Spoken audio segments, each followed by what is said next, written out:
Olá, pessoal.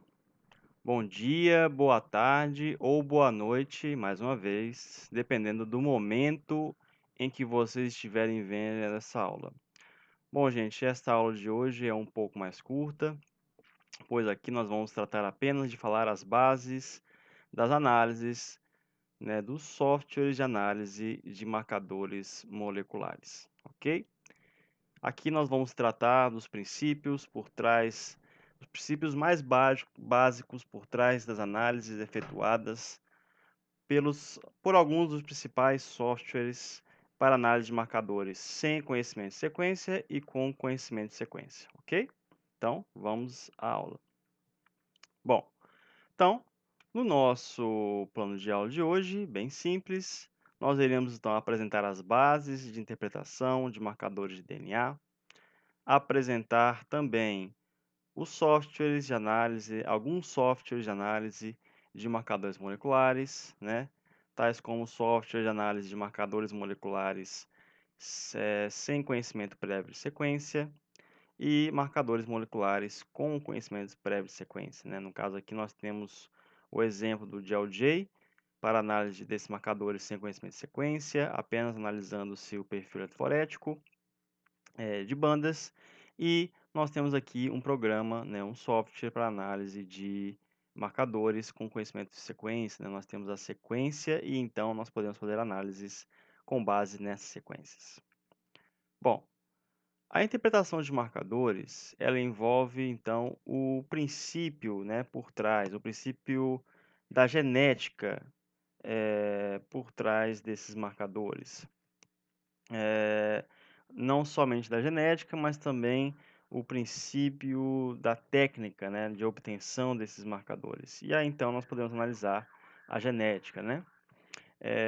A grande maioria dos marcadores sem conhecimento prévio de sequência, baseados em bandas de DNA que são separadas por eletroforese, né, tais como, por exemplo, os RFLPs, alguns microsatélites, eles podem ser analisados, por exemplo, através de um código binário, né? É preciso, então, para obter o padrão de comportamento, né, de segregação genética de determinados marcadores, né, tais como aqueles que nós não temos conhecimento prévio de sequência, nós precisamos, primeiramente, para determinar esse tipo de padrão genético, verificar qual que seria o padrão de distribuição, né, desses marcadores dentro de um perfil eletroforético, né? Nós sabemos que marcadores sem conhecimento prévio de sequência podem ser analisados, por exemplo, a partir de um padrão de fingerprints, né, ou de impressões digitais, né? Um código de barras específico que será visto a partir de bandas de DNA, ok? Separadas por eletroforese. Assim como ocorre então com os RFLP e os microsatélites, tá? Uma parte dos microsatélites. E aí nós temos então que esse código binário é um código que irá nos denotar simplesmente a presença ou ausência, né, de uma determinada banda de estudo.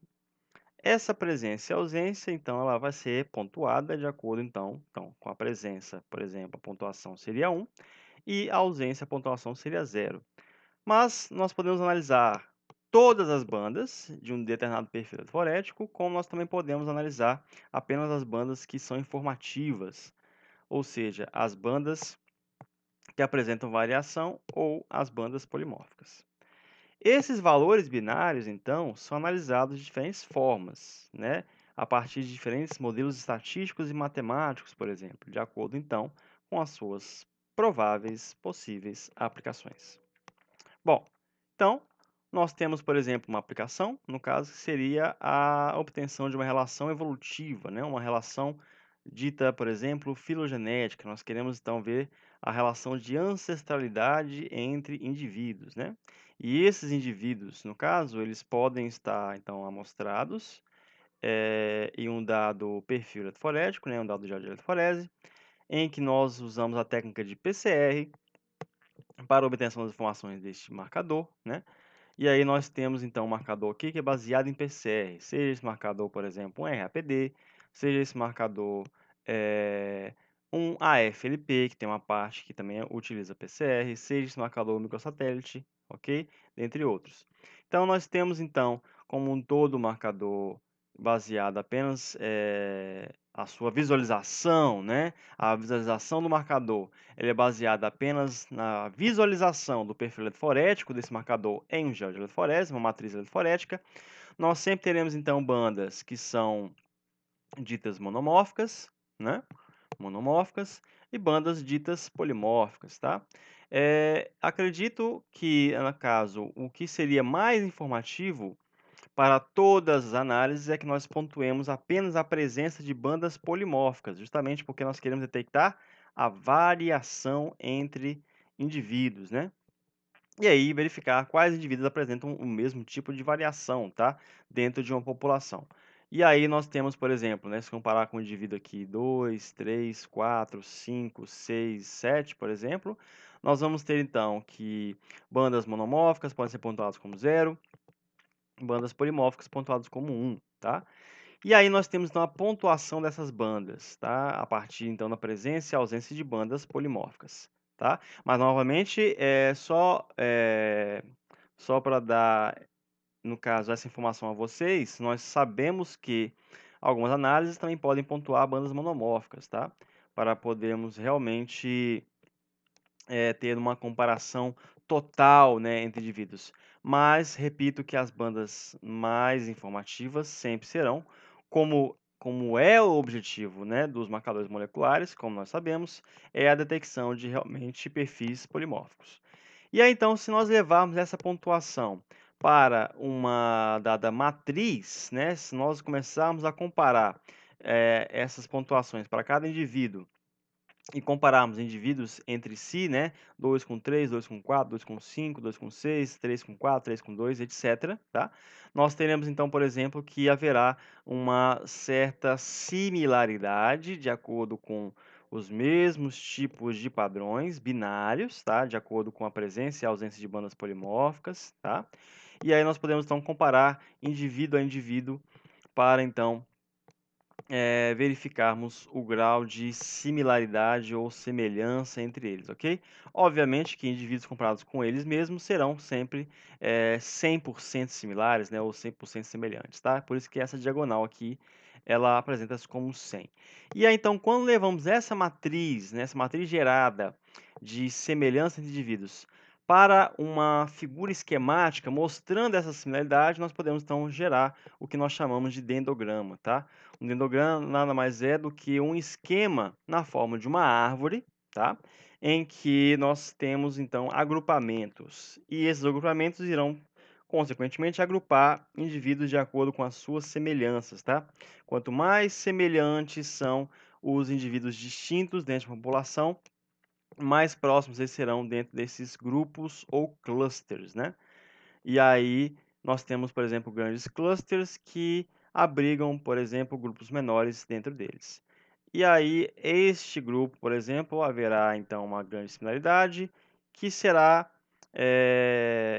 então maior em indivíduos dentro desse grupo em relação, por exemplo, a indivíduos desse grupo com relação a este grupo, né?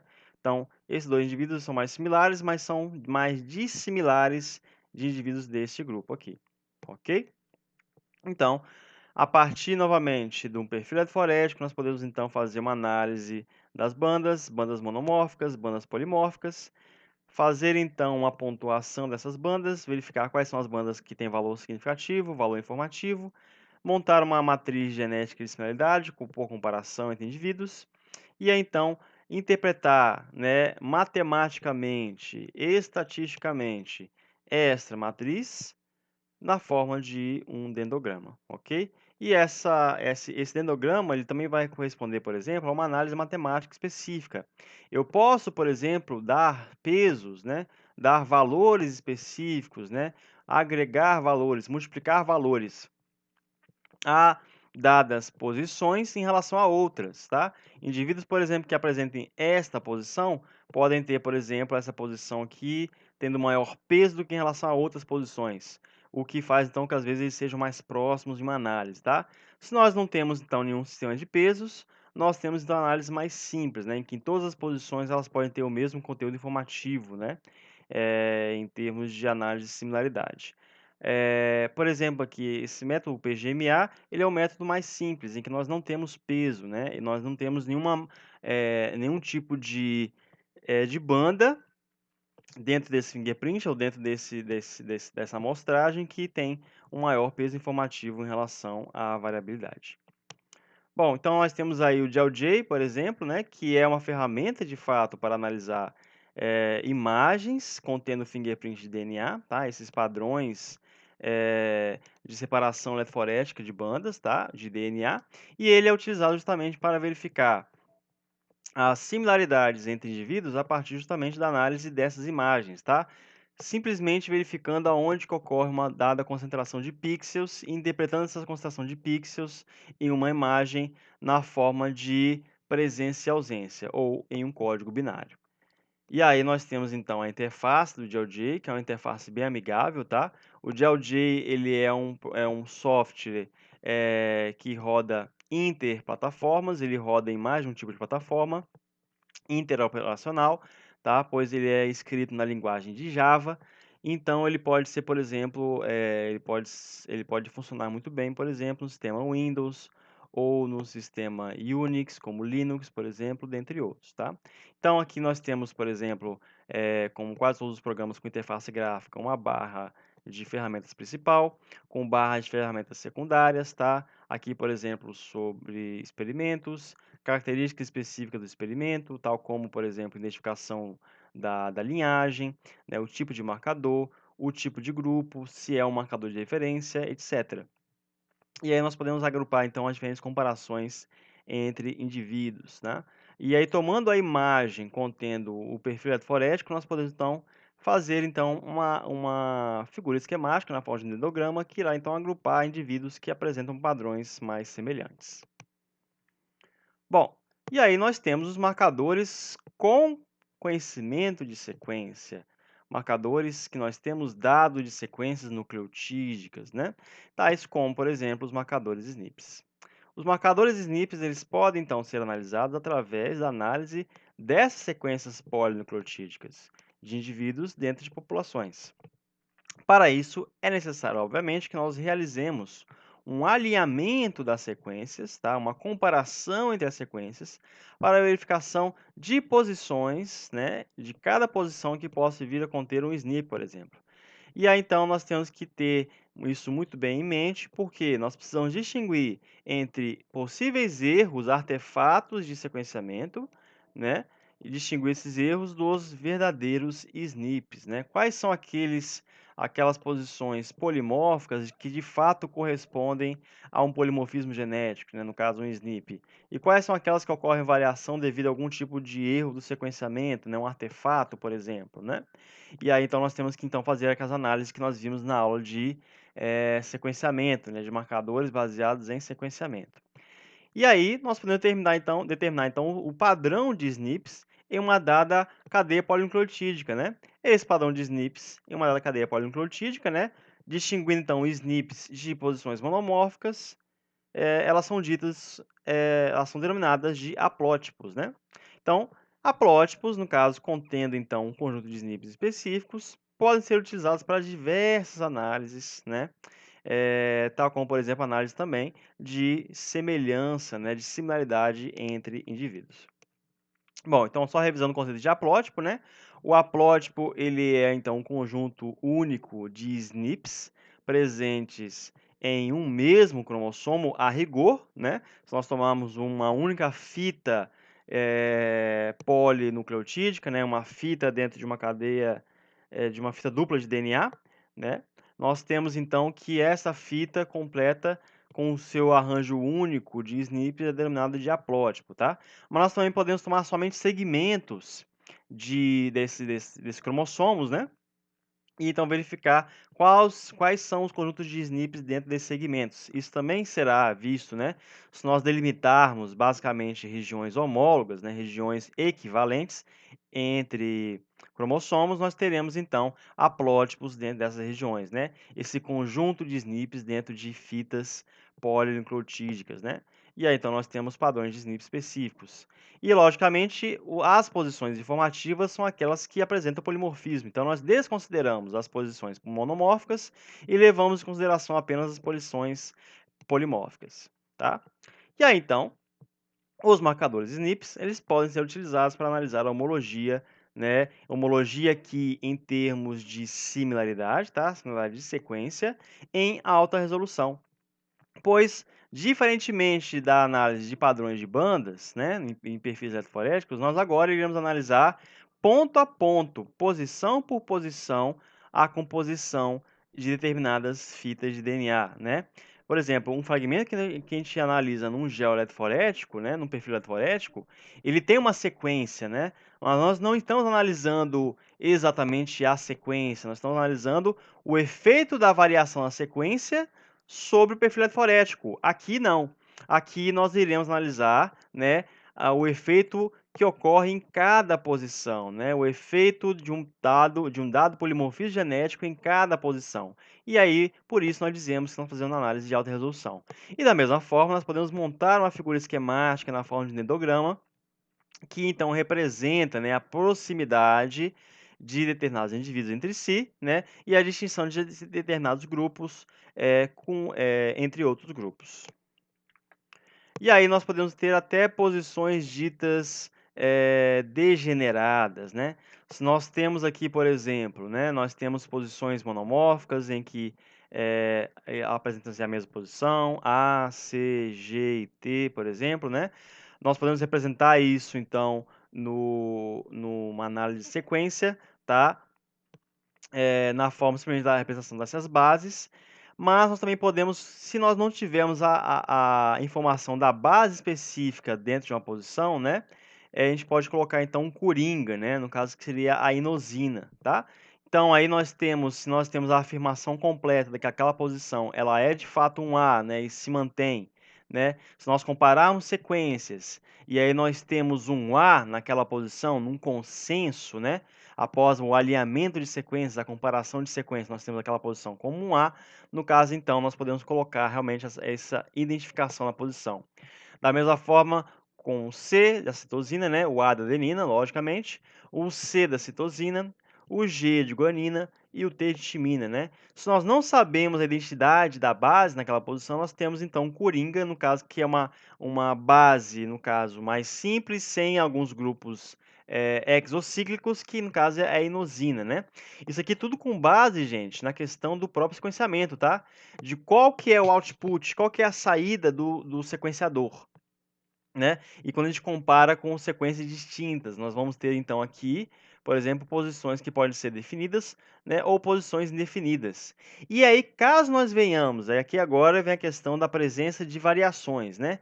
Caso nós tenhamos então, por exemplo, algumas sequências com a base adenina, né, e outras sequências com base guanina, e nós não sabemos dizer qual que é, por exemplo, aquela base mais prevalente, digamos assim, ou se o consenso gerado apresenta, então, uma redundância, né? Na verdade, uma possibilidade de haver tanto A quanto G, nós, então, definimos que essa posição contém, na verdade, um nucleosídeo de purina. Então, por isso, purina, nós denotamos, então, a posição na comparação com R, tá? Se for uma pirimidina, tanto citosina quanto timina, no caso, nós temos que denotar que é uma pirimidina, então colocamos o símbolo Y, tá? Essas variações denotam o que para nós? Que pode estar ocorrendo um processo de transição. Se nós já eliminamos todos os artefatos do sequenciamento, verificamos que aquelas posições contêm informação de qualidade, nós então podemos afirmar que pode ocorrer então uma transição, né, de purinas para purinas ou de pirimidinas para pirimidinas, né? Tal como está representado então com essas letras. Se ocorre então a outro processo, né, de geração de SNPs, no caso, que seria a transversão, nós temos então a troca, né, de uma pirimidina para uma purina, perdão, de uma purina para a pirimidina, no caso, de uma purina para a pirimidina e vice-versa, tá? E aí nós temos então outras denominações, como nós temos aqui a letra M, para essa transição de adenina para citosina, a letra K para essa transversão, perdão, de adenina para citosina, de K, dessa transversão de guanina para timina, o S, essa transversão de citosina para guanina, tá? Só lembrando que essas duas modificações são transições e essas 4 modificações são transversões, ok? E aí nós temos outras possibilidades, caso ocorram mais outros processos degenerados, perdão, durante as comparações de sequência. Bom, então é isso. Eu irei fornecer a vocês também alguns tutoriais, tá?